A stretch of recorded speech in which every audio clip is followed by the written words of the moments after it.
الحمد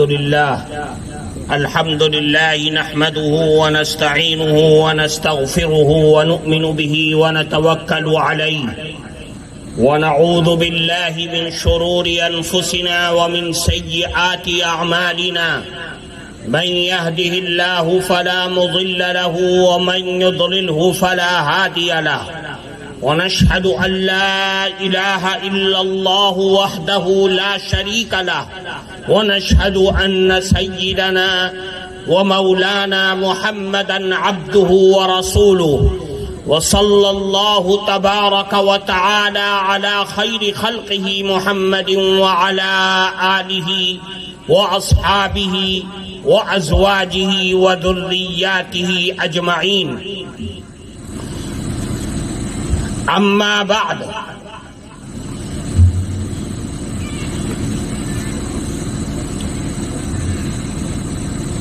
فقد قال الله تبارك وتعالى في القرآن المجيد: إن الله وملائكته يصلون على النبي يا أيها الذين آمنوا صلوا عليه وسلموا تسليما. وعن كعب بن عجرة رضي الله تعالى عنه قال رسول الله صلى الله عليه وسلم: احضر المنبر. فحضرنا، فلما ارتقى درجة قال آمين، فلما ارتقى الدرجة الثانية قال آمين، فلما ارتقى الدرجة الثالثة قال آمين. فلما فرغ نزل عن المنبر قال: فقلنا يا رسول الله سمعنا اليوم منك ما لم نكن نسمعه. قال: إن جبرائيل عليه السلام عرض لي فقال: بعد من أدرك رمضان فلم يغفر له، فقلت آمين. فلما رقيت الثانية قال: بعد من ذكرت عنده فلم يصلي علي، فقلت آمين. فلما رقيت الثالثة قال: بعد من أدرك والديه الكبر عنده أو أحدهما ثم لم يدخلاه الجنة، فقلت آمين. أو كما قال رسول الله صلى الله عليه وسلم. محترم حضرات علماء کرام اور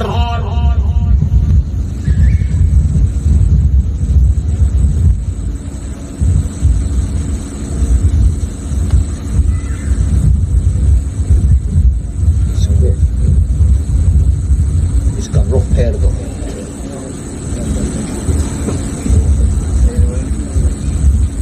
رخ پھیر دو اس کا.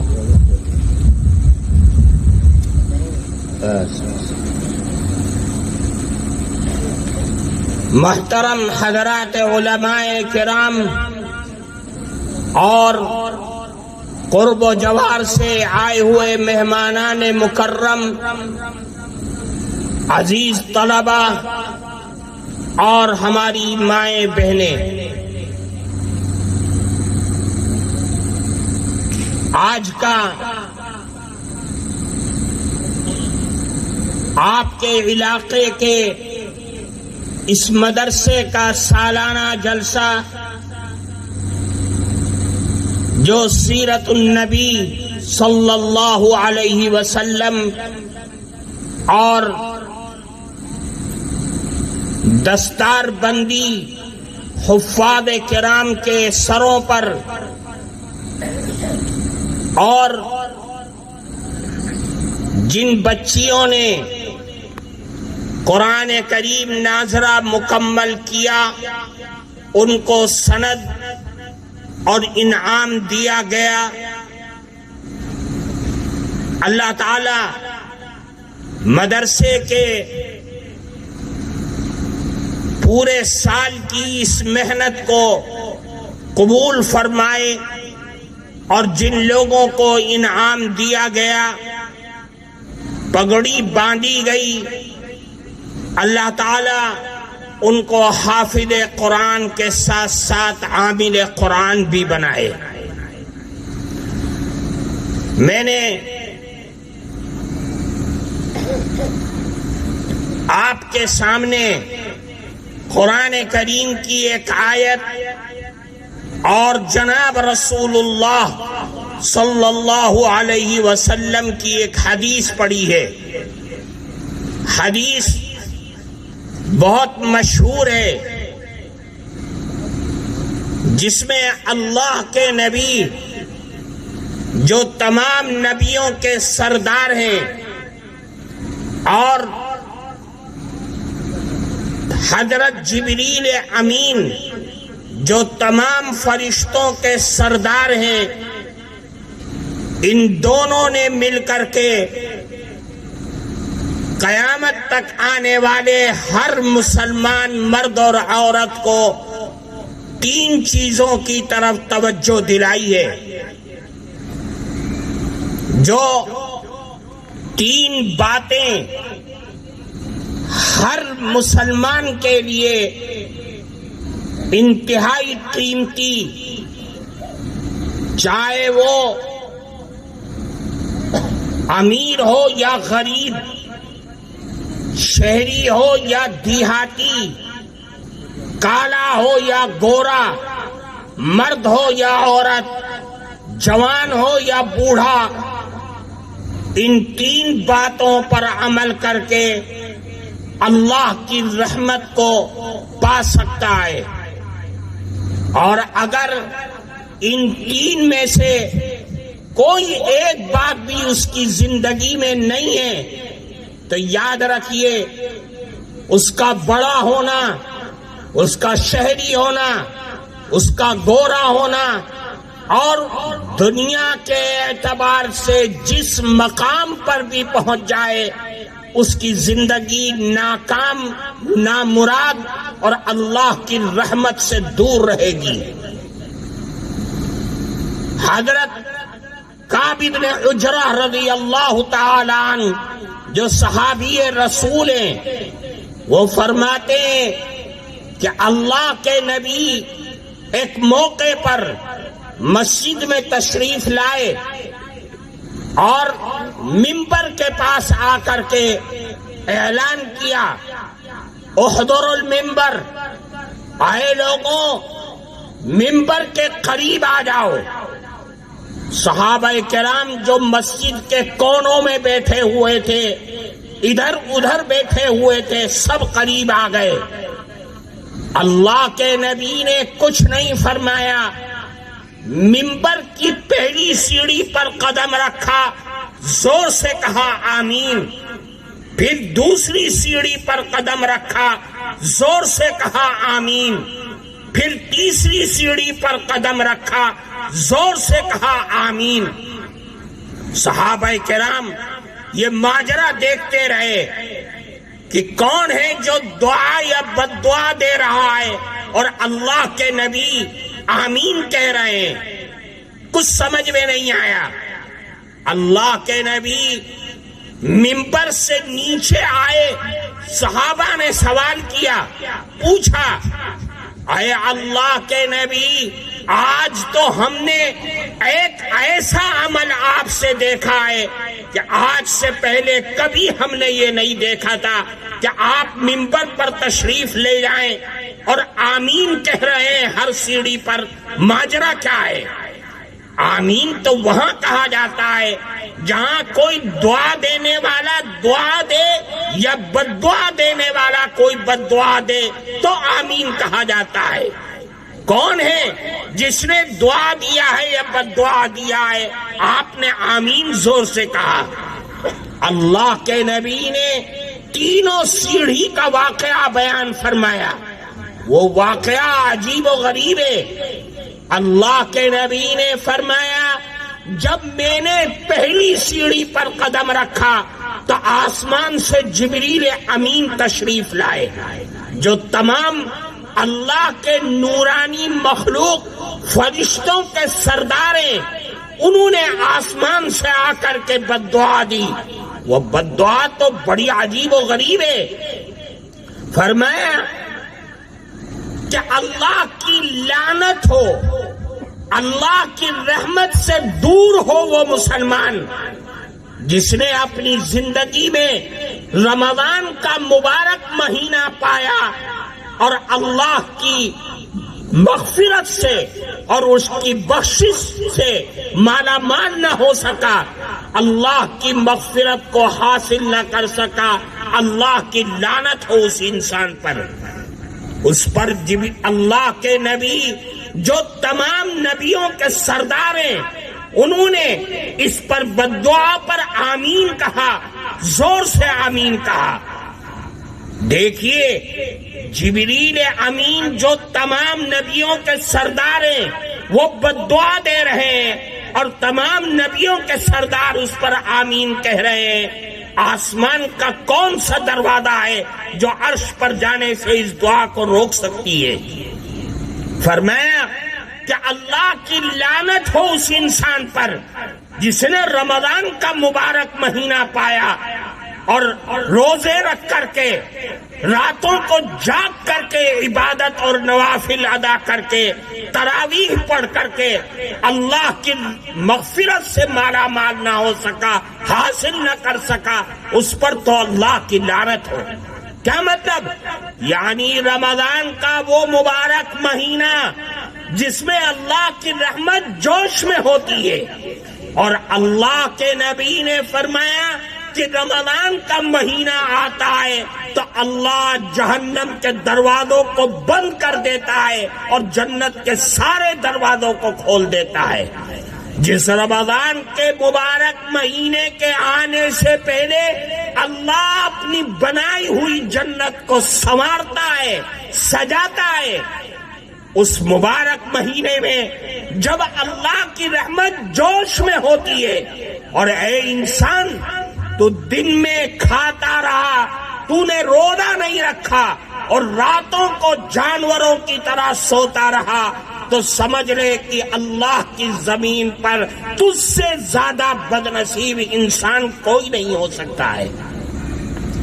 یہ رمضان کا مہینہ تو ایسا مہینہ ہے کہ جس میں دو عبادتیں ہیں، ایک دن کی ہے اور ایک رات کی ہے. دن کی عبادت سب سے بڑی یہ ہے کہ اللہ کے لیے انسان صبح صادق سے لے کر کے غروب آفتاب تک روزہ رکھے، بھوکا رہے، کھانا پینا اللہ کی رضا کے لیے بند کر دے. یہ روزہ ہے. اور جب رات آئے تو سب سے بڑی عبادت یہ ہے کہ 20 رکعت تراویح کو ادا کرے، نوافل پڑھے، تہجد پڑھے، قرآن کی تلاوت کرے، اللہ کا ذکر کرے. جس رات اور دن میں اللہ نے عبادتوں کے لیے سیزن کا مہینہ قرار دیا ہے اور عبادت کا ریٹ اور بھاؤ اللہ نے بڑھا دیا ہے. تو سوتا رہا، تو کھاتا رہا، اس کا مطلب یہ ہے کہ تو نے اللہ کی رحمت کے دروازوں کو اپنے اوپر بند کر دیا ہے.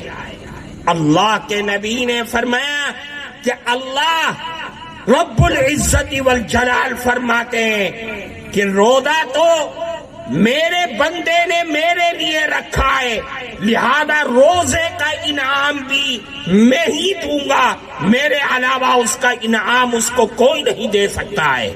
وہ اللہ جو ساری کائنات کا بادشاہ ہے، بادشاہوں کا بھی بادشاہ ہے، جو اللہ ارحم الراحمین ہے، وہ کہہ رہا ہے کہ میں انعام دوں گا. اس کا مطلب یہ ہے کہ وہ انعام میں کیا دے دے؟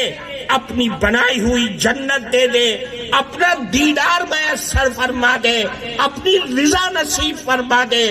اس کا کوئی ٹھکانہ نہیں ہے کیونکہ وہ اپنے بندوں سے بے پناہ پیار کرتا ہے. اس لیے رمضان کا مہینہ آج سے 1.5 مہینے کے بعد تقریباً آنے والا ہے. اس رمضان کے مہینے کے لیے تیاری کرنا، اپنی کمر کو کس لینا، کیا مطلب؟ یعنی رمضان کے مہینے کی آمد میں اپنے آپ کو تیار کرنا کہ سارے دنیا کے کاموں کو سمیٹ لوں گا اور رمضان میں صرف روزہ اور اللہ کی عبادت مجھ کو کرنی ہے۔ اللہ کے نبی کے بارے میں آتا ہے کہ جب رجب کا مہینہ آتا، رمضان کے 2 مہینہ پہلے جب پہلی تاریخ ہوتی تو دعا کرتے کہ اے اللہ تو ہمیں رجب اور شعبان کے مہینے میں برکتیں عطا فرما اور ہماری زندگی کو کھینچ کر کے رمضان کے مہینے تک لے جا، تاکہ ہم تیرے رمضان کے مہینے میں تیرے سامنے اپنے آنسوؤں کو بہا کر کے مغفرت کی تجھ سے بھیک مانگ سکے۔ اللہ کے نبی کے بارے میں آتا ہے کہ آپ شعبان یعنی رمضان سے 1 مہینہ پہلے سے خوب تیاری کرتے، جس طریقے سے پہلوان دنگل میں اترنے سے پہلے ورزش کرتا ہے، اپنے بدن کو پھرپھرا بناتا ہے اور چستی پیدا کرنے کے لیے ورزش کرتا ہے۔ اللہ کے نبی رمضان کا مہینہ آنے کے لیے اور اس کو وصول کرنے کے لیے خوب روزہ رکھتے تھے، خوب عبادت کیا کرتے تھے۔ بعد وقت تو ایسا لگتا تھا شعبان کا مہینہ ہے، رمضان نہیں آیا، ایسا لگتا تھا جیسے رمضان کا مہینہ شروع ہو گیا ہے۔ اللہ کے نبی رمضان کا مہینہ آتا خوب عبادت کیا کرتے تھے، اعتکاف کیا کرتے تھے اور اللہ کی مغفرت کو حاصل کرنے کے لیے، جبکہ آپ بخشائے تھے، لیکن اللہ کی رحمت کو حاصل کرنے کے لیے، اللہ کو راضی اور خوش کرنے کے لیے دن اور رات عبادت کیا کرتے تھے۔ اللہ کے نبی فرماتے ہیں حضرت جبریل امین کا بھی مقصد یہی ہے کہ اے مسلمانوں، رمضان کا مہینہ آئے، دنیا کا کام اور اس کا کاروبار چھوڑ کر کے ایک چیز میں لگ جاؤ کہ مجھے رمضان کے دنوں میں روزہ رکھنا ہے، چاہے کچھ بھی ہو جائے، رمضان کا روزہ نہیں چھوڑنا ہے۔ آج ہم بہت آسانی سے کہ ہم سفر میں جا رہے ہیں، بیمار ہیں تھوڑا بہت، اور رمضان کا روزہ چھوڑ دیتے ہیں کہ رمضان کے بعد رکھ لیں گے۔ یاد رکھیے، رمضان کے مہینے کا چھٹا ہوا روزہ اس کا اگر رمضان کے بعد رکھا جائے ادا تو ہو جائے گا، لیکن جو رحمتیں رمضان کے مہینے میں میسر ہونی تھی اس سے آپ زندگی بھر کے لیے محروم ہو جائیں گے۔ اس لیے رمضان کا مہینے کا روزہ ہر مسلمان مرد اور عورت پر بالغ ہونے کے بعد فرض کر دیا جاتا ہے۔ اللہ کی رحمت کو حاصل کرنے کے لیے رمضان کو وصول کرنا چاہیے۔ پھر دوسری سیڑھی پر چڑھے، اللہ کے نبی کے سامنے جبریل امین نے پھر بددعا دی، اور وہ بددعا تو بڑی عجیب و غریب ہے۔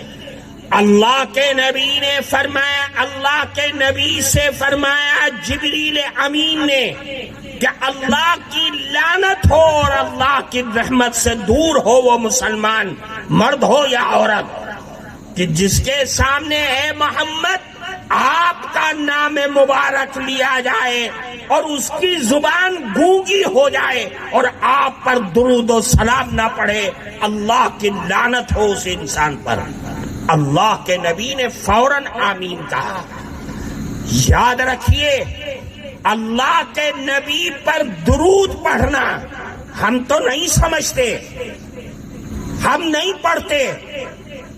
درود تو وہ پڑھیں گے جو دوسرے لوگ ہیں، اور سنی اہل سنت والجماعت ہم اور آپ درود کو پڑھنے سے کتراتے ہیں اور دور بھاگتے ہیں، اس کی حیثیت نہیں ہے۔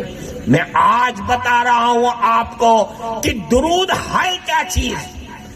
درود ایسی عبادت ہے، ایسی عبادت ہے کہ اللہ رب العزت والجلال کبھی بھی اس کو رد نہیں کر سکتے، چاہے جس انداز پر درود پڑھا جائے۔ بے وضو ہو یا باوضو ہو، چل رہے ہو، پھر رہے ہو، بازاروں میں ہو، کھیتوں میں ہو، جو انسان اللہ کے نبی پر درود پڑھے گا اللہ اس درود کو محفوظ رکھیں گے اور قبول فرمائیں گے۔ اللہ کے نبی نے فرمایا درود ہے کیا چیز؟ فرمایا من صلی علی واحدہ صلی اللہ علیہ عشرہ، جو آدمی مجھ پر ایک مرتبہ درود پڑھتا ہے اللہ اس پر 10 رحمتیں نازل فرماتے ہیں ایک درود کی برکت سے۔ پھر فرمایا ومن صلی علی واحدہ حطت عنہ 10 خطیئات، ایک مرتبہ جو درود پڑھے گا اللہ اس کی برکت سے اس کے 10 گناہ معاف فرما دیں گے۔ پھر فرمایا ومن صلی علی واحدہ رفعت عنہ 10 درجات، جو شخص مجھ پر ایک مرتبہ درود پڑھے گا اللہ اس کی برکت سے اس کے 10 درجوں کو بلند فرما دیں گے۔ یہ درود کی برکت ہے۔ درود تو ایسی عبادت ہے جس عبادت کا مقابلہ کسی بھی عبادت سے نہیں کیا جا سکتا ہے۔ آپ نے نماز پڑھی، نماز آپ کی بے جان اور بے روح اور بیکار ہو گئی، دنیا میں آپ کا دل لٹکا رہا، آپ کھڑے ہوئے، رکوع کیا، سجدہ کیا، سلام پھیر دیا، آپ کی نماز کو حدیث میں آتا ہے کہ ایسی نماز کو پرانے کپڑوں میں لپیٹ کر کے پڑھنے والے کی منہ پہ مار دیا جاتا ہے کہ چلا تو نے یہ نماز پڑھی ہے، تیری یہ نماز ہے، تو نے تو اٹھک بیٹھک لگائی ہے، مجھے اس نماز کی ضرورت نہیں ہے۔ روزہ رکھا، روزے میں جھوٹ بولتا رہا، غیبت کرتا رہا، روزے میں تو ہر برائی کو انجام دیتا رہا، تیرے روزے کی کوئی حیثیت نہیں ہے۔ تو حج میں گیا، حرام کمائی سے گیا، تو حج میں گیا، تو نے وہاں جا کر کے حج کے ارکان کو نہیں ادا کیا، دنیا تجھے حاجی کہے گی لیکن اللہ کے ہاں تیرے حج کی کوئی حیثیت نہیں ہے۔ لیکن درود ایسی عبادت ہے کہ لگے ہاتھ اللہ اس کا انعام عطا فرماتا ہے، اور اس عبادت کو اللہ کسی بھی حال میں ضائع نہیں کرنے دیتا ہے، اس کا اجر عطا فرماتا ہے۔ اللہ کے نبی نے فرمایا کہ درود ہے کیا چیز؟ فرماتے ہیں کہ اگر کوئی انسان دنیا میں درود پڑھتا ہے، چاہے وہ جنگل میں ہو، پہاڑوں کی چوٹی پر ہو، میدان میں ہو، گھروں میں ہو، رات اور دن کسی بھی حصے میں پڑھتا ہے، تو اللہ کے نبی فرماتے ہیں کہ اللہ نے ایک فرشتہ مقرر کر دیا ہے جو زمین میں پھرتا رہتا ہے، اور جو انسان درود پڑھتا ہے اس کو اپنے کانوں سے سنتا ہے، اور سن کر کے اس درود کو اٹھاتا ہے اور دوڑتا ہوا روضہ اطہر پر جاتا ہے، اللہ کے نبی کے سامنے پیش کرتا ہے۔ اور کیسے پیش کرتا ہے کہ اے اللہ کے نبی، آپ کا فلاں امتی جس کا نام یہ ہے اور اس کے باپ کا نام یہ ہے، اس نے آپ پر درود پڑھا ہے۔ اللہ کے نبی فوراً جواب دیتے ہیں۔ یہ حدیث ہے، اور بعض روایات میں یہ بھی آتا ہے کہ اللہ کے نبی کے قبر اطہر پر ایک فرشتہ متعین ہے جس کے کان میں اللہ نے یہ طاقت رکھی ہے، جو دنیا کے کسی کونے میں اگر درود پڑتا ہے تو وہ اپنے کانوں سے سنتا ہے، اور اس کو ساری مخلوق کا نام معلوم ہے، اس نام سے اور اس کے باپ کا نام لے کر کے اللہ کے نبی کے دربار میں درود پڑھتے ہیں، پیش فرماتے ہیں۔ اور اللہ کے نبی نے فرمایا کہ جو مجھ پر دور سے درود پڑتا ہے وہ مجھ تک پہنچایا جاتا ہے، اور جو میری قبر پر آ کر کے درود پڑتا ہے وہ میں سنتا ہوں اور اس کا جواب دیتا ہوں۔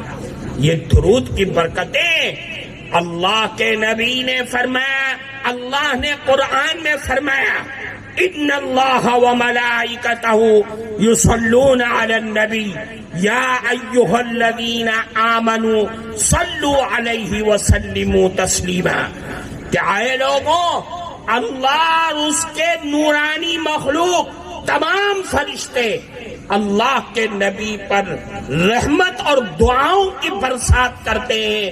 اے مومنو، تم بھی اللہ کے نبی پر درود و سلام پڑھا کرو، یہ درود اور سلام کی برکتیں۔ اس لیے میرے بھائیوں، اللہ کے نبی سے محبت کی علامت یہ ہے، سب سے پہلی سیڑھی، کہ ہم کثرت سے اللہ کے نبی پر درود پڑھیں۔ اور اللہ کے نبی کا وعدہ ہے کہ جو آدمی مجھ پر دنیا میں کثرت سے درود پڑھے گا وہ قیامت کے دن مجھ سے سب سے زیادہ قریب ہوگا۔ یہ درود بڑی عظیم الشان عبادت ہے۔ ایک حدیث میں اللہ کے نبی نے فرمایا کہ من صلی علی واحدہ صلی اللہ علیہ عشرہ، جو مجھ پر ایک مرتبہ درود پڑھے گا اللہ اس پر 10 رحمتیں نازل فرمائیں گے۔ پھر فرمایا ومن صلی علی عشر صلی اللہ علیہ مئہ، اور جو دن بھر میں پابندی کے ساتھ مجھ پر 10 مرتبہ درود پڑھے گا اللہ اس پر 100 رحمتیں نازل فرمائیں گے۔ پھر آگے فرمایا ومن صلی علی مئہ، اور جو روز آنا مجھ پر 100 مرتبہ درود پڑھے گا۔ خوب غور سے سنیے، فرمایا جو شخص مجھ پر روز آنا 100 مرتبہ درود پڑھے گا تو 3 انعام ملیں گے، وہ انعام بڑے قیمتی ہیں۔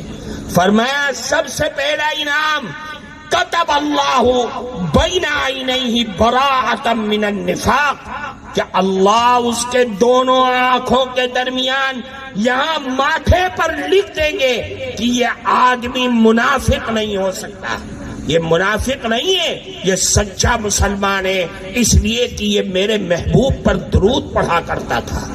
پھر فرماتے ہیں دوسرا انعام وَكَتَبَ اللَّهُ بَيْنَ عَيْنَيْهِ بَرَاءَةً مِّنَ النَّارِ، کہ اللہ اس کے ماتھے پر لکھ دیں گے دونوں آنکھوں کے درمیان کہ یہ آدمی جہنم کی آگ میں نہیں جائے گا، جہنم کے آگ سے محفوظ قرار دے دیا گیا، جہنم کی آگ حرام ہو گئی اس پر۔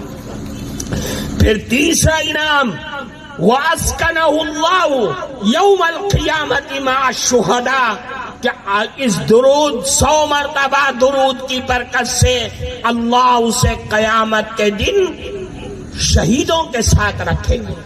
جہاں شہید ہوں گے، جہاں اللہ کے نام پر اپنی جان کو قربان کرنے والے شہید اکٹھا ہوں گے، اسی مقام، اسی جگہ، اسی منزل پر اللہ تعالیٰ اس درود کے پاک کو پڑھنے والے کو وہاں رکھیں گے۔ یہ درود کی برکتیں، یہ درود کا انعام ہے۔ اللہ کے نبی سے سب سے زیادہ محبت کرنی چاہیے ایک مسلمان کو، چاہے وہ مرد ہو یا عورت ہو، اس لیے کہ ہمارے ایمان کا کمال اور ہمارے ایمان کی ترقی اللہ کے نبی کی سے محبت کی بنیاد پر ہے۔ اللہ کے نبی سے اگر محبت ہے تو دنیا بھی کامیاب ہے اور آخرت کے اندر بھی کامیابی ملے گی۔ رسول اللہ سے محبت ہونی چاہیے، وہ محبت جو صحابہ نے کر کے دکھلا دیا، وہ محبت جو اولیاء اللہ نے کر کے دکھلا دیا۔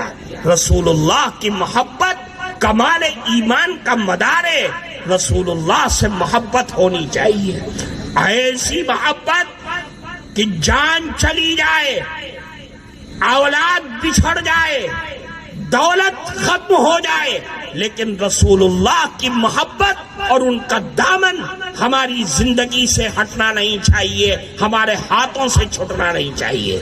رسول اللہ کی محبت تو بڑی عجیب چیز ہے۔ ایک صحابی اللہ کے نبی کے پاس آئے، بڑی عجیب چیز ہے، آپ سنیے اور اپنے دماغ میں بٹھائیے۔ اللہ کے نبی سے فرمایا مت الساعہ، اے اللہ کے نبی یہ بتائیے قیامت کب آئے گی؟ بڑا عجیب سوال ہے۔ اللہ کے نبی، ترمذی شریف کی روایت ہے، اللہ کے نبی نماز کے لیے جا رہے تھے، کوئی جواب نہیں دیا، نماز سے فارغ ہوئے، مڑ کر کے بیٹھ گئے، کہا من السائل، کون ہے تم میں سے سوال کرنے والا؟ کہ جس نے سوال کیا تھا قیامت کب آئے گی؟ صحابی کھڑے ہو گئے، اے اللہ کے نبی میں نے آپ سے سوال کیا تھا کہ قیامت کب آئے گی۔ اللہ کے نبی نے پلٹ کر کے ان سے سوال کیا، جواب نہیں دیا، فرمایا یہ بتاؤ ما عادت لہا، تم یہ تو پوچھ رہے ہو قیامت کب آئے گی، یہ بتاؤ قیامت کے لیے تیاری تم نے کیا کر رکھی ہے، کیا تیاری ہے تمہارے پاس؟ قیامت تو آنی ہے، اللہ کا دربار لگے گا، حساب و کتاب ہوگا، میزان عدل قائم ہوگی، ایک ایک عمل کو تولا جائے گا، تم یہ بتاؤ کہ تم نے قیامت کے لیے تیاری کیا کر رکھی ہے؟ اللہ اکبر، قربان جائیے ان صحابی پر، فرمایا اے اللہ کے نبی ما اعددت لها لا کبیر صلاۃ ولا صوم، اے اللہ کے نبی میں نے کوئی تیاری نہیں کر رکھی ہے، نہ میرے پاس بہت ساری نمازیں ہیں، نہ بہت سارے روزے ہیں، نہ حج اور عمرے کا ایک لمبی قطار، لمبی لائن، ایسا کچھ نہیں ہے۔ نماز کا فرض وقت ہوتا ہے، فرض نماز پڑھ لیتا ہوں، سنتیں پڑھ لیتا ہوں، رمضان کا مہینہ آتا ہے، رمضان کے روزے رکھ لیتا ہوں، کچھ نہیں ہے میرے پاس۔ ہاں میرے پاس ایک چیز ہے، وہ چیز غور سے سنیے، اللہ کے نبی سے ان صحابی نے فرمایا ما عادت لها لا کبیر صلاۃ ولا صوم الا انی احب اللہ ورسولہ، اے اللہ کے نبی میرے پاس نماز اور روزوں کا پٹارا نہیں ہے، ہاں میرے پاس ایک چیز ہے کہ میں اللہ اور اس کے نبی سے بے پناہ محبت کرتا ہوں، بس یہ چیز ہے میرے پاس کہ میرے دل میں آپ کی اور اللہ کی اتنی محبت ہے کہ دنیا کی کوئی طاقت اس محبت کے بیچ میں نہیں آ پاتی۔ کیسی محبت ہے؟ اللہ کے نبی نے فرمایا لا یؤمن احدکم حتی اکون احب الیہ من والدہ وولدہ وفی روایت والناس اجمعین۔ کیسی محبت؟ ایسی محبت کہ زمین جائیداد ختم ہو جائے، بال بچے مجھ سے روٹھ جائیں، میری جان بھی دنیا سے چلی جائے، لیکن اے اللہ کے نبی میں آپ سے اور اللہ سے بے پناہ محبت کرتا ہوں، اس محبت میں کوئی دنیا کی چیز آڑے نہیں آ سکتی ہے۔ ایسی محبت کرتے ہو تو اللہ کے نبی نے فرمایا المرء مع من احبہ وانت مع من احببت، فرمایا کہ یاد رکھو قیامت کے دن جب ساری آدم کی اولاد، حال یہ ہوگا کہ باپ بیٹوں کو دیکھ کر کے، ماں اپنی اولاد کو دیکھ کر کے، دوست اپنے دوست سے جان چرائے گا، ادھر ادھر چھپتا پھرے گا، کہیں یہ مجھ سے سوال نہ کر لے نیکیوں کا۔ اس ہمی کے حالات میں اللہ کے نبی نے فرمایا اگر تم اپنے دعوے میں سچے ہو، اللہ اور اس کے رسول سے محبت کرتے ہو، تو قیامت کے دن تم انہی کے ساتھ ہوگے جس سے آج تم دنیا میں محبت کا دعویٰ کر رہے ہو۔ اور اے سائل، اے سوال کرنے والے، قیامت کے دن تم اسی کے ساتھ ہوگے جس سے تم محبت کا دعویٰ کر رہے ہو۔ جب اللہ اور اس کے نبی کے ساتھ ہوگے قیامت کے دن تو قیامت کی کیا فکر، اللہ کی بنائی ہوئی جہنم کی کیا فکر، اللہ کے غصے سے کیا ڈر، اس لیے کہ تم تو رسول اللہ کے ساتھ ہوگے۔ اللہ کے نبی کی یہ بات سننا تھا۔ اس حدیث کے راوی حضرت انس رضی اللہ تعالی عنہ، وہ فرماتے تمام صحابہ کرام اس جملے کو سن کر کے اتنا خوش ہوئے کہ اس سے پہلے کبھی ہم نے صحابہ کرام کو اتنا خوش ہوتے ہوئے نہیں دیکھا تھا۔ اللہ کے نبی سے محبت یہ ہمارے ایمان کی علامت ہے، بلندی کی علامت ہے۔ اگر ہماری شکلیں رسول اللہ کی شکل کے مطابق نہیں ہے تو یاد رکھیے یہ زندگی، یہ دولت، یہ عہدے سب مٹی کے اندر، سب برباد ہے، کوئی حیثیت نہیں ہے۔ ہم نے غیروں کی شکل بنانے کے لیے ہم نے رسول اللہ سے دشمنی مول لے لیا، ہم نے داڑیاں کٹوا لی۔ کل قیامت کے دن ہم اپنی شکل رسول اللہ کو کیسے دکھلائیں گے؟ ہم کہیں گے اللہ کے نبی مجھے آپ سے ارے تیری محبت خاک میں، تو نے میرے دشمنوں کی شکل بنائی ہے، تو تیرا نہ تیری نماز، تیری روزے، تیرا رمضان، تیرا حج، تو حج کر رہا ہے تب بھی گنہگار ہے، تو نماز پڑھ رہا ہے تب بھی گنہگار ہے، تو صدقہ اور خیرات کر رہا ہے تب بھی گنہگار ہے، اس لیے کہ رسول اللہ کے دشمنوں جیسی شکل پورے بنائی ہے۔ اللہ کے نبی سے محبت کا مطلب یہ دعویٰ نہیں ہے میں رسول اللہ سے محبت کرتا ہوں، میں نے اپنے گھر اور کمرے کے اندر محمد کے نام کا دغرا لگا لیا ہے، میرے ہاں رسول اللہ کا نام دیواروں پر لگا ہوا ہے۔ یاد رکھ یہ محبت کا دعویٰ جھوٹا ہے۔ رسول اللہ سے محبت کا مطلب یہ ہے کہ تو سر سے پیر تک رسول اللہ کا غلام بن کر کے دکھلا، کہ دنیا میں جو بھی ہوائیں آئیں، دنیا میں جو کچھ بھی ہوگا، میری جان تو اللہ کے حوالے ہے، وہی اس کا مالک ہے، میری دولت کا مالک میرا اللہ ہے، میری جان اور میری خواہشوں کا مالک اللہ ہے۔ رسول اللہ کا دامن نہیں چھوٹنا چاہیے، چاہے ساری دنیا تہس نہس ہو جائے۔ یہ ہے رسول اللہ کے غلام ہونے کا مطلب۔ ہم بڑی آسانی سے اٹھتے ہیں صبح اور اٹھتے ہی پہلا کام ہمارے اوپر یہ ہوتا ہے کہ ہم مشین لے کر کے بیٹھ جاتے ہیں اور پورے چہرے پر مشین پھیر دیا، اور رسول اللہ کے غلام ہیں، کیسے ہو سکتے ہیں؟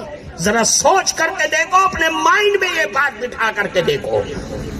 ہم نے شکل و صورت رسول اللہ کے دشمنوں کی بنائی ہوئی ہے، اور دعوے ہماری زبان پر اللہ کے نبی کے غلام ہونے کے ہیں۔ یہ دعویٰ سچا نہیں ہے، یہ جھوٹا ہے، یہ جھوٹا دعویٰ ہے، یہ جھوٹا دعویٰ ہے۔ اس لیے میرے بھائی رسول اللہ کا غلام کیسے بنو گے؟ ایک صحابی آئے حضرت صدیق اکبر کے پاس اور آ کر کے کہا میں بہت پریشان ہوں، کیا ہوا ہے؟ اے ابو بکر یہ بتاؤ، آج ہمارے دل میں رسول اللہ کی محبت کی آگ بھڑکتی ہے تو ہم اپنے گھر سے نکلتے ہیں اور رسول اللہ کے پاس جاتے ہیں، اپنی آنکھوں سے ان کا دیدار کر لیتے ہیں اور دل کو سکون مل جاتا ہے۔ اے ابو بکر میں پریشان ہوں کہ کل جب قیامت قائم ہوگی، اللہ کے نبی جنت میں جائیں گے اور جنت کے کس مقام پر ہوں گے، ہمارا وہاں تک پہنچنا ہوگا کہ نہیں ہوگا، رسول اللہ کا دیدار ہمیں ہوگا کہ نہیں ہوگا، میں اس میں پریشان ہوں۔ حضرت ابو بکر نے کہا بات تو تمہاری صحیح ہے، مجھے نہیں معلوم اس کا کیا جواب ہوگا، چلو رسول اللہ کے پاس چلتے ہیں۔ صحابہ کرام کی یہ عادت تھی کہ اگر کوئی بھی دل میں خیال یا زندگی میں کوئی واقعہ پیش آتا تھا تو اللہ کے نبی سے اس کا ذکر کرتے تھے۔ دونوں آئے اللہ کے نبی کے پاس اور یہ مسئلہ پیش کیا، اللہ کے نبی نہیں جانتے تھے، خاموش ہو گئے۔ تھوڑی دیر کے بعد جبریل امین آئے اور قرآن کی آیت لے کر کے آئے۔ وہ قرآن کی آیت کیا ہے؟ وَمَن يُطِعِ اللَّهَ وَالرَّسُولَ فَأُولَٰئِكَ مَعَ الَّذِينَ أَنْعَمَ اللَّهُ عَلَيْهِم مِّنَ النَّبِيِّينَ وَالصِّدِّيقِينَ وَالشُّهَدَاءِ وَالصَّالِحِينَ وَحَسُنَ أُولَٰئِكَ رَفِیقًا۔ عجیب بات فرمائی، فرمایا یاد رکھو دنیا میں جو آدمی، جو انسان اللہ اور اس کے رسول کی اطاعت اور فرما برداری کرے گا، اپنی زندگی کو رسول اللہ کے کہنے کے مطابق گزار دے گا، رسول اللہ نے جس کو حلال کیا اس کو حلال سمجھے، جس کو حرام کیا اس کو حرام سمجھے، تو اللہ کے نبی اللہ نے فرمایا کل قیامت کے دن فَأُولَٰئِكَ مَعَ الَّذِينَ أَنْعَمَ اللَّهُ عَلَيْهِم مِّنَ النَّبِيِّينَ وَالصِّدِّيقِينَ وَالشُّهَدَاءِ وَالصَّالِحِينَ، 4 کیٹیگری بنا دیا ہے۔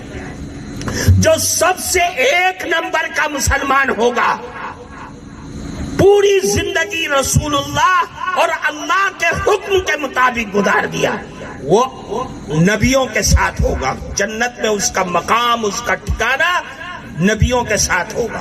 اس کے بعد دوسرے نمبر کی کہ وہ صدیقین یعنی صحابہ کرام کے ساتھ ہوگا، پھر اس کے بعد اولیاء اللہ کے ساتھ ہوگا، شہیدوں کے ساتھ ہوگا۔ یہ 4 کیٹیگری بنا دیا ہے۔ فرمایا کیا مطلب؟ اگر چاہتے ہو کہ جنت میں بھی رسول اللہ کا قرب میسر ہو جائے تو ساری زندگی اللہ اور اس کے حکم کے مطابق اللہ کا اور رسول اللہ کا غلام بن کر کے زندگی گزارنی پڑے گی۔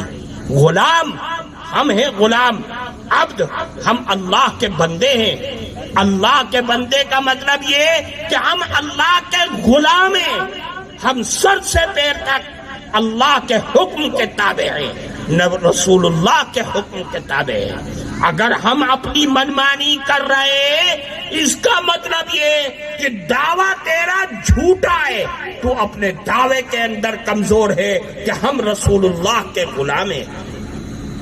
غلام کا مطلب یہ قل ان صلاتی ونسکی ومحیایا ومماتی للہ رب العالمین۔ غلام کا مطلب یہ کہ میری نمازیں، میری عبادتیں، میرا حج، میری قربانی، میری مالی بدنی ساری عبادتیں، حتیٰ کہ میرا مرنا، میرا جینا سب اللہ کے لیے ہے، اللہ کے علاوہ کسی اور اللہ کے لیے نہیں ہے۔ یہ اگر ہم ایسا غلام بنیں گے تو یاد رکھیے کل قیامت کے دن رسول اللہ کے قریب ہوں گے اور رسول اللہ کے ہاتھوں سے جام کوثر بھی ملے گا اور ان کی شفاعت بھی میسر ہوگی اور جنت میں اونچے مقام پر ہمارا ٹھکانہ ہوگا۔ چنانچہ فرمایا کہ جو آدمی رسول اللہ کا نام آئے اور درود نہ پڑھے، فرمایا کہ اس پر اللہ کی لعنت ہو۔ یہ درود نہیں پڑھتا، اس کا مطلب یہ ہے کہ یہ رسول اللہ سے سچی محبت کرنے والا نہیں ہے۔ اس لیے ہر مسلمان کو درود پڑھنا چاہیے۔ درود تو ہر مرض کی دوا ہے، ہر مرض کا علاج ہے۔ درود کے اندر وہ شکتی اور طاقت اللہ نے رکھا ہے کہ جس پریشانی میں پڑھا جائے، جس نیت سے پڑھا جائے، رسول اللہ کے اوپر درود کی برکت یہ ہے کہ اللہ اس درود کی برکت سے اس پریشانی سے نجات عطا فرماتے ہیں۔ درود کے اندر یہ برکت عطا فرمائی۔ پھر تیسری چیز فرمایا، آخری چیز، وہ تو بڑی عجیب چیز ہے۔ فرمایا جب میں نے تیسری سیڑھی پر قدم رکھا تو جبریل امین نے بددعا دی، اور سن لو وہ بددعا کیا ہے، اپنے مائنڈ میں بٹھاؤ، ذہن میں بٹھاؤ، خود بھی سوچو اور اپنی اولاد کو بھی بتلاؤ۔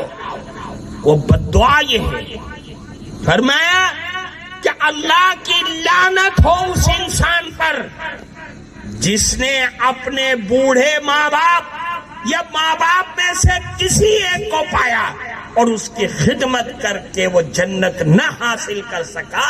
اللہ کی لعنت ہو اس انسان پر۔ اور پھر اللہ کے نبی نے اس پر آمین کہا.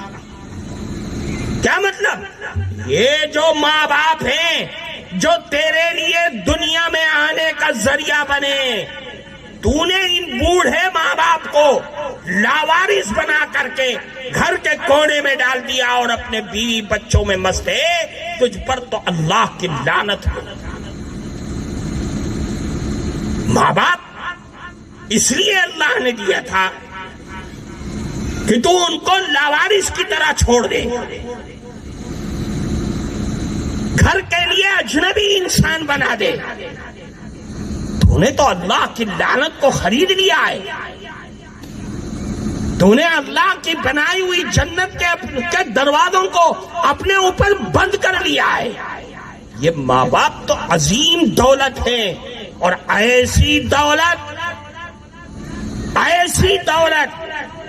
کہ اللہ کے نبی نے فرمایا یاد رکھو رضا الرب فی رضا الوالد وسخط الرب فی سخط الوالد. اے مسلمانوں یاد رکھنا، یہ ماں باپ یہ کسوٹی ہے. اگر یہ ماں باپ راضی ہیں دنیا میں تجھ سے تو یاد رکھ آسمانوں پر بیٹھا ہوا، عرش پر بیٹھا ہوا اللہ تجھ سے راضی اور خوش ہے. اور اگر یہ ناراض ہے تو سمجھ لے کہ عرش الہی پر بیٹھا ہوا اللہ تجھ سے ناراض ہے. اگر یہ ماں باپ خوش ہیں تو تیرا اللہ بھی تجھ سے خوش ہے. اگر یہ ماں باپ ناراض ہیں تو سمجھ لے کہ تیرا اللہ بھی تجھ سے ناراض ہے. تیرے پاس دولتوں کا انبار ہے، تیرے پاس بلڈنگیں بھی ہیں، تیرے پاس بینک بیلنس بھی بنا ہوا ہے، دنیا تجھ کو سیٹ کہتی ہے، دنیا تیرے قدموں میں ہے. لیکن یاد رکھ یہ دنیا کی ترقی، یہ دنیا کی دولت اللہ کے نزدیک مچھر کے پر کے برابر بھی نہیں ہے. تیرا ایمان، تیرا عمل، تیرا تقوی، تیرے ماں باپ کی خدمت، یہ اللہ کے نزدیک بڑی دولت کی چیز ہے. اگر ماں باپ خوش ہیں تو تیرا اللہ بھی تجھ سے خوش ہے. اگر ماں باپ ناراض ہے تو تیرا اللہ بھی تجھ سے ناراض ہے.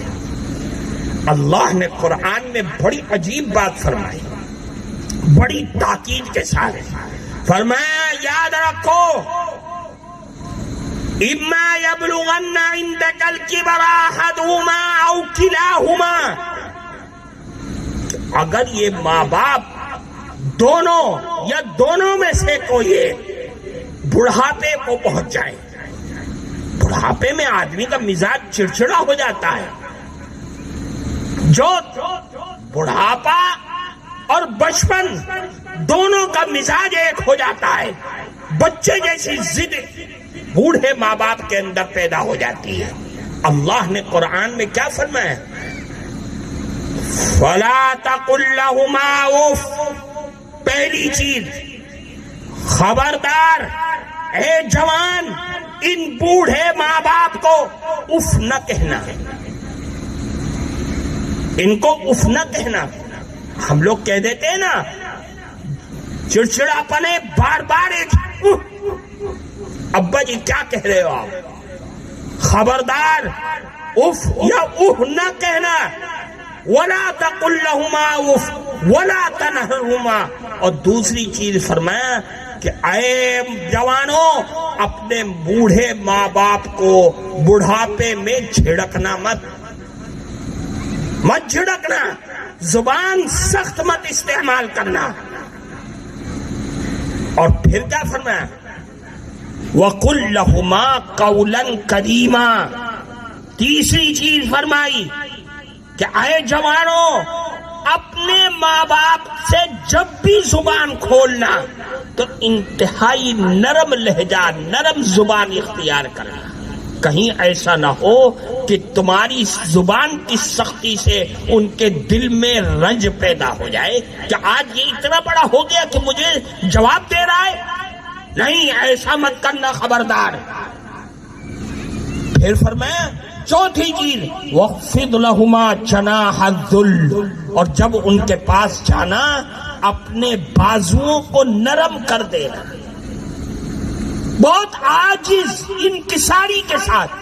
تیرے پاس دولت ہے نا، تیرے پاس بلڈنگیں، بینک بیلنس ہے، تیرے پاس کاروبار، کارخانے، سب ایک طرف. جو بھی تیرے پاس دنیا کی دولت اور عزت ہے سب ان بوڑھے ماں باپ کی جوتیوں اور ان کی دعاؤں کا صدقہ ہے. کہ خبردار اینٹھنا مت، غرور اور گھمنڈ نہ کرنا. تیرے غرور اور تیرے گھمنڈ سے تیرے ماں باپ کے دل کو چوٹ لگ جائے گی. اور پھر آخر میں کیا فرمایا؟ وَقُلْ رَبِّ ارْحَمْهُمَا كَمَا رَبَّيَانِي صَغِيرًا. 5ویں چیز فرمائی، جب ان کے لیے دعا کے لیے ہاتھ اٹھانا تو کہنا اے میرے پروردگار، جس طریقے سے انہوں نے بچپن میں میرے ساتھ رحم کا اور تربیت کا معاملہ فرمایا، اے اللہ میرے بوڑھے ماں باپ کو آج جو بڑھاپے کو پہنچ گئے، لاچار اور مجبور ہو گئے ہیں، اے میرے مولا ان کے اوپر بھی رحم اور کرم کا معاملہ فرما. یہ چیزیں 5 چیزیں ایک ہی جگہ پر اللہ نے بیان فرمائی. یہ قرآن کا حکم ہے، کسی عالم یا مولوی یا مفتی کا نہیں ہے. ماں باپ تو عظیم دولت ہے. ایک صحابی نے اللہ کے نبی سے فرمایا کہ اللہ کے نبی، ہم محبت اور حسن سلوک کا معاملہ کرنا چاہتے ہیں، کس کے ساتھ کریں؟ اللہ کے نبی نے فرمایا اپنی ماں کی خدمت کر. کا پھر یہی فرمایا اپنی ماں کی خدمت کر. کا پھر فرمایا اپنی ماں کی خدمت کر. پھر 4تھی دفعہ جب انہوں نے پوچھا اس کے بعد پھر فرمایا ثم اباک فادناک ادناک، اپنے باپ کی خدمت کر. باپ نہ ہو تو باپ کے جو قریبی رشتہ دار ہے، چچا ہے، تیرے تائے ہیں، ان کی خدمت کر. 3 مرتبہ فرمایا اپنی ماں کی خدمت کر، اپنی ماں کی خدمت کر، اپنی ماں کی خدمت کر. کیوں؟ اس لیے کہ ماں نے تیرے ساتھ 3 ایسے کام کیے ہیں جو دنیا کا کوئی مرد نہیں کر سکتا. اللہ نے قرآن میں کیا فرمایا؟ حملتہ امہ کرہا ووضعتہ کرہا وحملہ وفصالہ 30 شہرا. دیکھ، تیری ماں نے تجھ کو 9 مہینہ پیٹ میں رکھا، ساری تکلیفیں سہی، سارا درد تجھ کو 9 مہینے تک سہتی رہی. کوئی پین کلر نہیں لیا، کوئی انجیکشن نہیں لیا. کیوں؟ اس لیے کہ پین کلر کھا لے گی تو بچے کو اس کا نقصان ہو سکتا تھا. تڑپتی رہی، رات بھر تڑپتی رہی. تیرا باپ سوتا رہا، رشتے دار سوتے رہے، لیکن ماں تجھ کو 9 مہینے تک اپنے پیٹ میں رکھ کر کے تجھ کو سہتی رہی، برداشت کرتی رہی. یہ ماں کا کمال ہے. پھر فرمایا ووضعتہ کرہا. اے جوان، جب جننے کا وقت آیا سارے رشتے دار باہر لڈو لیے کھڑے ہوئے کہ خوشخبری آئے تو ہم منہ میٹھا کریں، لیکن تیری ماں تجھ کو جننے کے لیے درد میں تڑپتی رہی یہاں تک کہ ڈاکٹر نے کہا کہ آپریشن ہوگا. تیری زندگی کے خاطر اپنی زندگی کو داؤ میں لگا کر کے اپنے پیٹ کو چاک کرا دیا اس نے. یہ ماں ہے.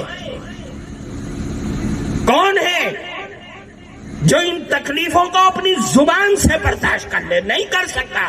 قرآن کہتا ہے حملتہ امہ وہنا علی وہن ووضعتہ کرہا. انتہائی سخت ترین تکلیفیں سہ کر کے تجھ کو جنا ہے. اور پھر جننے کے بعد یہ نہیں تجھ کو چھوڑ دیا. وحملہ وفصالہ 30 شہرا. تجھ کو 2 سال تک اپنی چھاتی سے لگا کر کے اپنے جسم کا جوہر دودھ کی شکل میں تجھ کو پلاتی رہی اور ساری خوشیوں کو آگ لگا دیا، ساری خواہشوں کو ختم کر دیا. کوئی ایسی چیز نہیں کھایا جو اس کو پسند تھی، لیکن اس ڈر سے نہیں کھایا کہ اگر میں نے کھا لیا تو میرے بچے کے دودھ میں کمی ہو جائے گی. یہ ماں ہے.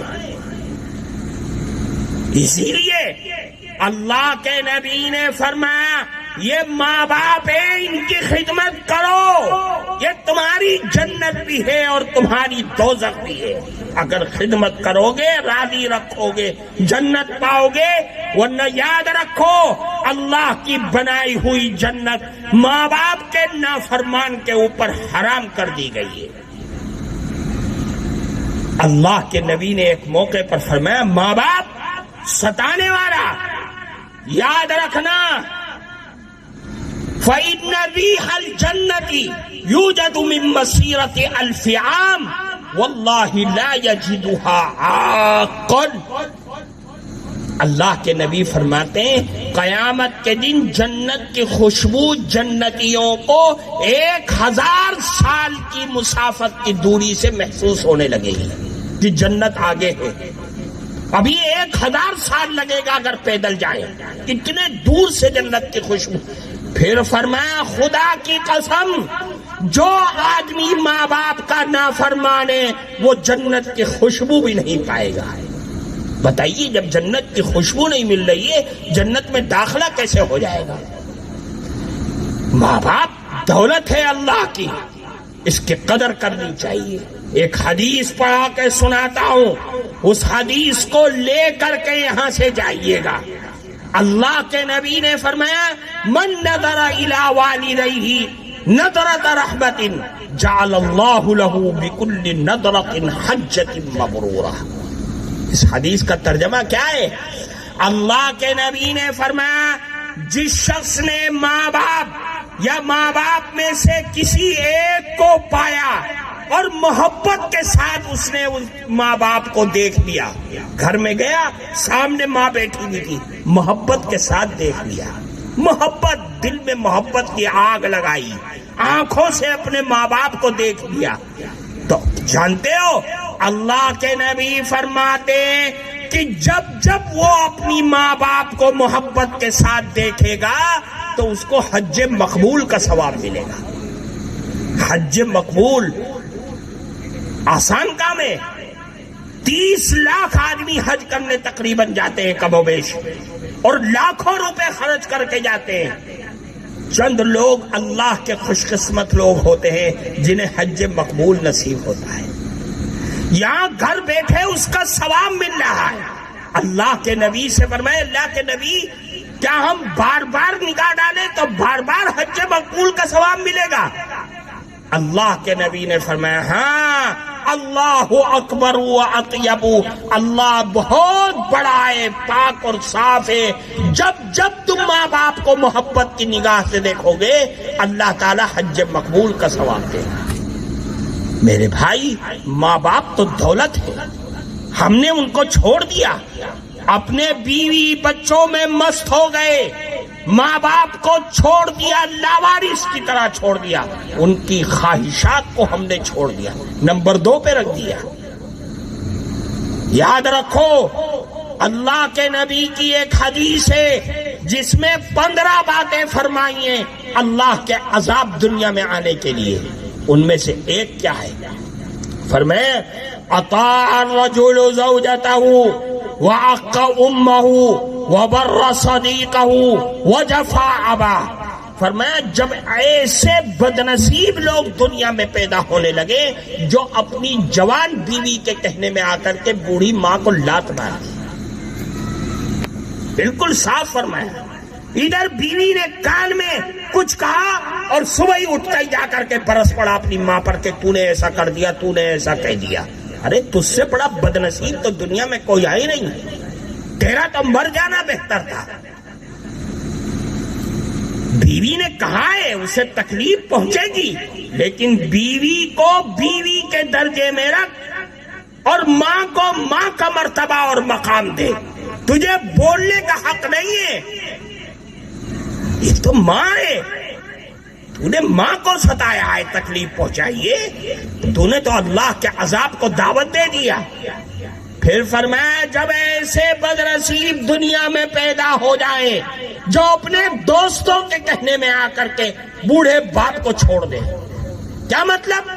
باپ لیٹا ہوا ہے، کرا رہا ہے، بلا رہا ہے، اے بیٹا اور بیٹا گھر سے باہر نکل گیا یہ کہتا ہوا کہ ابا جان تم تو بلاتے رہتے ہو، میرے دوست میرا انتظار کر رہے ہیں بازار میں، کھیل کے میدان میں۔ یاد رکھو جب ایسے حالات آ جائیں تو اس حدیث کے آخر میں فرمایا فَلْيَرْتَقِبُوا عِنْدَ ذَلِكَ رِيحًا حَمْرَاءَ أَوْ خَسْفًا أَوْ مَسْخًا أَوْ قَطْفًا۔ اب انتظار کرو، آسمان سے آگ کی بارش ہوگی، زمین پھٹے گی، زندہ دفن کر دیے جاؤ گے، تمہاری صورتیں کتوں اور سوروں جیسی ہو جائیں گی۔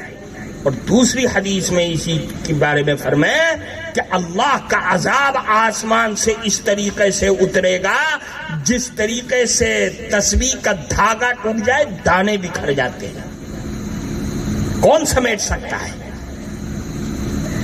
ماں باپ کی نافرمانی بہت بڑا جرم ہے، بڑا گناہ ہے، مہا پاپ ہے۔ اللہ کے نبی نے ایک موقع پر مہا پاپ یعنی بڑے بڑے گناہوں کا ذکر کیا، ان میں سے ایک گناہ یہ ہے کہ تم ماں باپ کی نافرمانی کرنے لگو، اس کا مطلب یہ ہے کہ تم مہا پاپی ہو گئے ہو۔ اس لیے میرے بھائی یہ تین چیزیں بڑی اہم ہیں، اس کو یہاں سے لے کر کے جائیے کہ ہمیں رمضان کا مہینہ آ رہا ہے، اپنی ضروریات کو رمضان کے مہینے آنے سے پہلے پورا کرنے تاکہ بازاروں میں جانے سے بچیں اور رمضان کا مہینہ ضائع ہونے سے بچ جائے، ایک چیز۔ دوسری فرمایا رسول اللہ پر کی محبت، اور اس کے لیے بنیادی چیز یہ ہے کہ ہم اللہ کے نبی پر کثرت سے زیادہ درود پڑھیں۔ 100 مرتبہ درود پڑھنا کوئی مشکل نہیں ہے، اگر ہم ہر نماز کے بعد 20 مرتبہ بھی چھوٹا سا درود وصلی اللہ علی النبی الامی صلی اللہ علیہ وسلم، اگر اس کے علاوہ بھی کوئی درود ہے آپ کو یاد، وہ اگر ہم 20 مرتبہ بھی پڑھ لیں تو 5 نمازوں میں 100 مرتبہ درود ہو جائے گا، کوئی مشکل نہیں ہے۔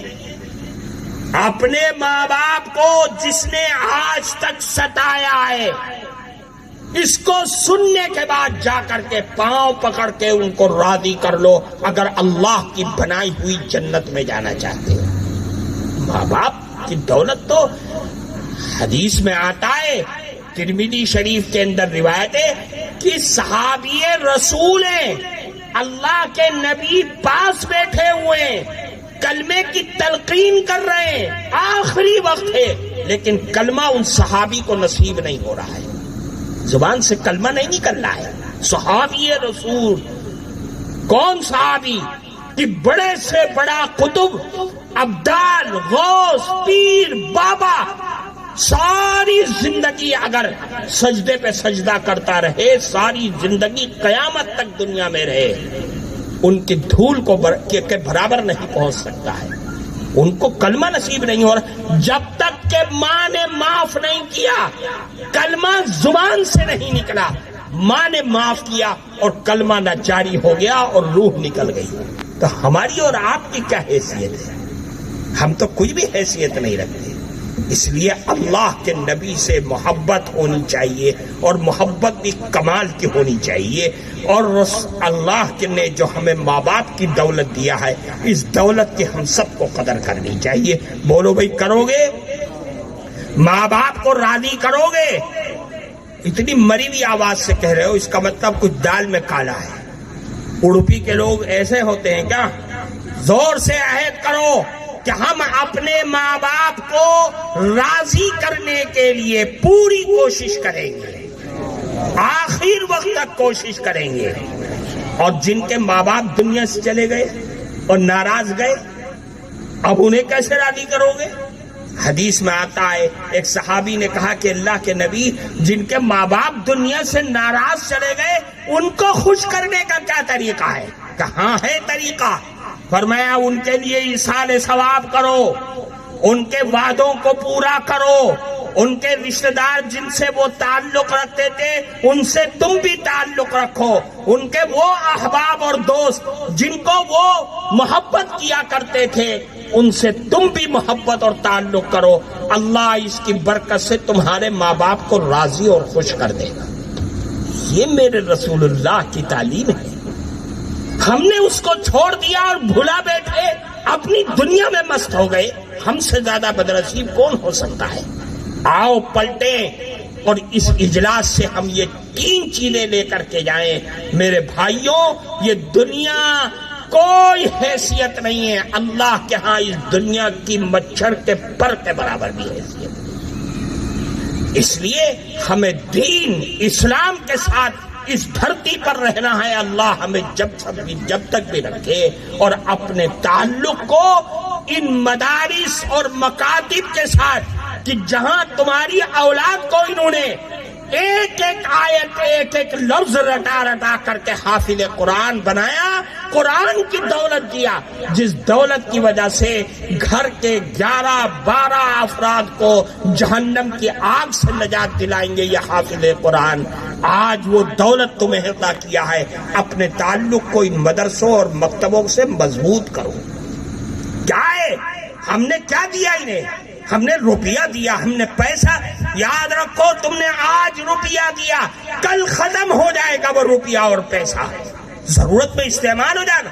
لیکن ان مدرسوں نے تم کو وہ دولت دے دیا ہے جو دولت نہ زندگی میں دنیا میں ختم ہونے والی ہے، نہ قبر میں ختم ہونے والی ہے، نہ آخرت میں ختم ہونے والی ہے۔ دنیا میں برکت، قبر کے اندر نجات، اور آخرت میں اللہ کے غصے کو ٹھنڈا کرنے والی یہ دولت ہے جو ان ٹوٹے پھوٹے مدرسوں سے آپ کو آج میسر ہو گئی ہے۔